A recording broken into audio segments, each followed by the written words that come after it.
Ternyata, cahaya putih yang kita lihat setiap hari bukan cuma satu warna. Loh, maksudnya gimana? Hal ini berkaitan erat dengan fenomena spektrum warna dan dispersi cahaya.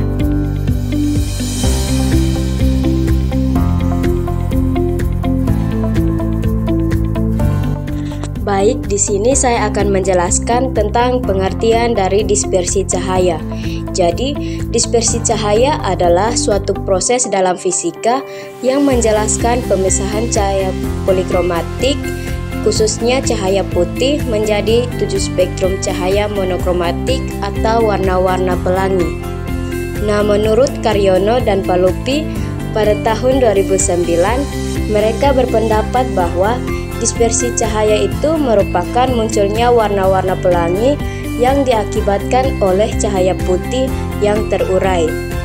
Dispersi juga memiliki arti lain menurut Kamus Besar Bahasa Indonesia atau KBBI, yaitu perpindahan individu ke tempat baru untuk menetap serta penguraian atau pembiasan warna.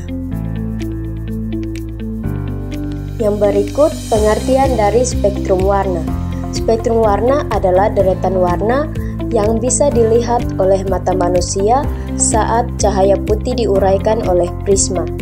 Istilah ini awalnya digunakan dalam optika pada abad ke-17 dan kini mencakup semua sinyal yang bisa dipecah berdasarkan frekuensi seperti suara dan cahaya. Cahaya tampak terdiri dari warna merah hingga ungu, di mana merah memiliki panjang gelombang terpanjang dan ungu memiliki panjang gelombang terpendek. Di luar itu, ada gelombang lain seperti inframerah, gelombang mikro, gelombang ultraviolet, hingga sinar gamma. Berikutnya, warna spektrum cahaya tampak. Spektrum cahaya tampak adalah bagian dari spektrum elektromagnetik yang dapat dideteksi oleh mata manusia tanpa alat bantu.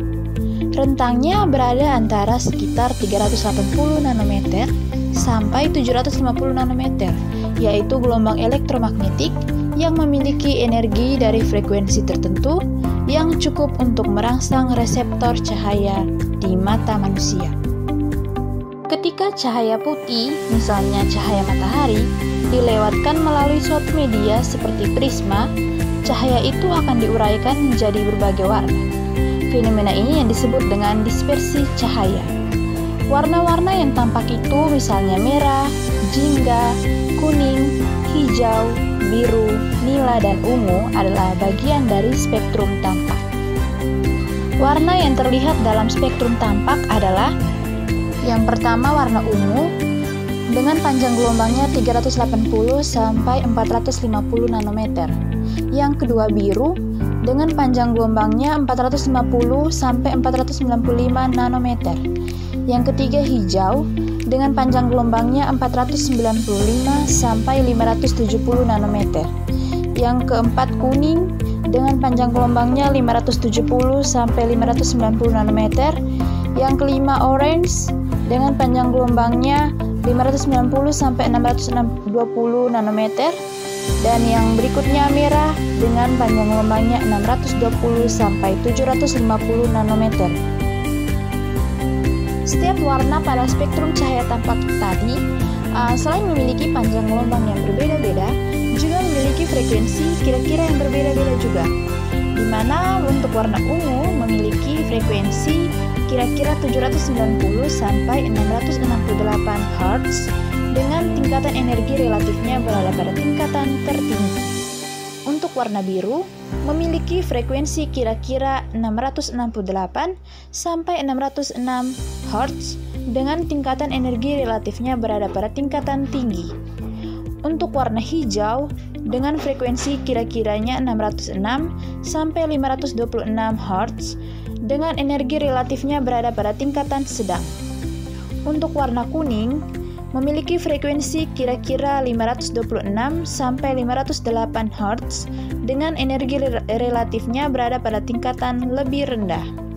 Untuk warna jingga memiliki frekuensi kira-kira 508 sampai 484 Hz dengan energi relatifnya berada pada tingkatan rendah, dan untuk warna merah memiliki frekuensi kira-kira 484 sampai 400 Hz dengan energi relatifnya berada pada tingkatan terendah. Nah, dari masing-masing warna tadi disimpulkan bahwa semakin pendek panjang gelombangnya, semakin tinggi frekuensi dan energinya. Sebaliknya juga, semakin panjang gelombangnya, semakin rendah frekuensi dan energinya. Selanjutnya, mekanisme fenomena dispersi cahaya pada prisma. Dispersi cahaya adalah peristiwa penguraian cahaya putih menjadi berbagai warna komponennya atau spektrum warna, seperti yang kita lihat pada pelangi atau saat cahaya putih melewati prisma kaca. Nah, mekanisme dispersi cahaya pada prisma yaitu sebagai berikut. Pertama-tama, cahaya akan masuk ke prisma. Cahaya putih seperti cahaya matahari atau lampu diarahkan menuju permukaan prisma dengan sudut tertentu.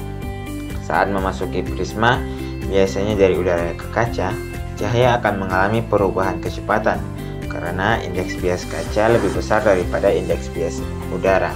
Nah, hal ini akan mengakibatkan pembiasan udara dan arah sinarnya membelok. Nah, yang kedua, pembelokan cahaya. Setiap warna dalam cahaya putih memiliki panjang gelombang yang berbeda-beda, dan ini memengaruhi seberapa besar cahaya dibelokkan oleh prisma. Cahaya dengan panjang gelombang lebih pendek atau biasanya warna ungu dibiaskan lebih kuat daripada cahaya dengan panjang gelombang yang panjang atau biasanya warna merah. Hal ini karena indeks bias kaca lebih besar untuk panjang gelombang yang pendek.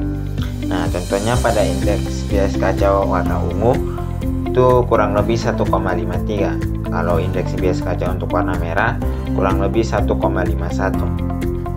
Nah, setelah mengalami pembelokan cahaya tersebut akan terurai menjadi spektrum cahaya. Karena perbedaan sudut pembiasan ini, cahaya putih yang semula tampak sebagai satu berkas dipecah menjadi banyak warna, seperti merah, jingga, kuning, hijau, biru, nila, ungu. Ini membuktikan bahwa spektrum warna seperti pelangi. Nah, setelah itu, cahaya akan keluar dari prisma. Saat cahaya keluar dari sisi kedua prisma atau kembali ke udara, setiap warna dibelokkan lagi. Namun, karena sudah terpisah, sudut keluar untuk masing-masing warna berbeda-beda, dan kita bisa melihat spektrum warna tersusun rapi dari merah hingga ungu. Selanjutnya, faktor yang mempengaruhi besar sudut deviasi dan tingkat dispersi cahaya.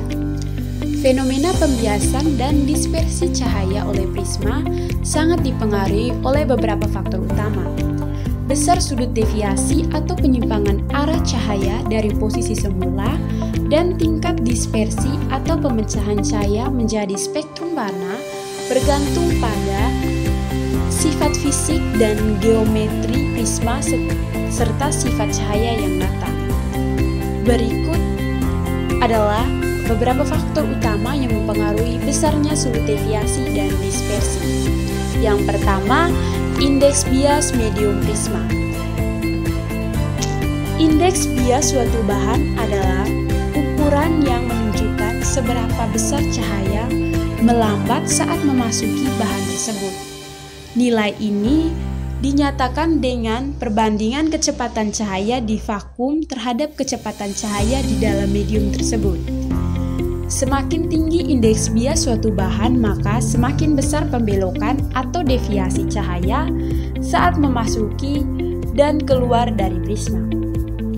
Semakin jelas pula pemisahan warna-warna cahaya atau dispersi karena cahaya dengan panjang gelombang berbeda akan dibiaskan dengan besar yang berbeda. Perlu diketahui bahwa indeks bias suatu bahan tidak bersifat tetap untuk semua panjang gelombang. Inilah yang menjadi penyebab utama terjadinya dispersi cahaya. Sebagai contoh, yang pertama kaca flat memiliki perubahan indeks bias yang besar terhadap panjang gelombang sehingga menghasilkan dispersi warna yang kuat dan jelas. Sedangkan kaca krom sebaliknya. Kaca krom memiliki perubahan indeks bias yang relatif kecil sehingga menghasilkan dispersi yang lebih lemah. Dengan demikian, semakin besar variasi indeks bias terhadap panjang gelombang, maka semakin besar pula tingkat dispersi yang dihasilkan oleh prisma tersebut. Faktor yang kedua yaitu panjang gelombang cahaya. Cahaya putih tersusun dari berbagai warna yang masing-masing memiliki panjang gelombang yang berbeda. Warna ungu memiliki panjang gelombang pendek, sedangkan warna merah memiliki panjang gelombang panjang. Karena indeks bias bahan umumnya lebih besar terhadap panjang gelombang yang lebih pendek, maka cahaya ungu akan mengalami pembiasan lebih besar dan deviasi lebih jauh. Sedangkan cahaya merah akan mengalami pembiasan lebih kecil dan deviasi lebih sedikit. Inilah penyebab terbentuknya urutan warna dalam spektrum cahaya, dari merah hingga ungu setelah melewati prisma. Perbedaan arah pembiasan setiap panjang gelombang inilah yang menyebabkan cahaya putih terurai menjadi spektrum warna seperti pelangi. Faktor yang ketiga, sudut apit prisma. Sudut apit prisma adalah sudut antara dua permukaan pembias dari prisma atau sisi masuk dan sisi keluar cahaya. Sudut ini mempengaruhi geometri lintasan cahaya di dalam prisma. Ketika sudut apit diperbesar, maka yang terjadi, yang pertama, lintasan cahaya di dalam prisma menjadi lebih panjang. Yang kedua, pembiasan pada kedua sisi prisma menjadi lebih besar. Akibatnya, sudut deviasi total cahaya bertambah besar. Namun, penting untuk dicatat bahwa perubahan sudut apit tidak secara langsung mempengaruhi tingkat dispersi, karena dispersi bergantung pada perbedaan indeks bias terhadap panjang gelombang, bukan hanya perubahan arah lintasan. Dengan kata lain, sudut apit yang besar akan membelokkan seluruh berkas cahaya lebih jauh, tetapi tidak selalu menyebabkan pemecahan warna atau dispersi lebih tajam, kecuali bahan prismanya juga memiliki indeks bias yang bervariasi terhadap panjang gelombang.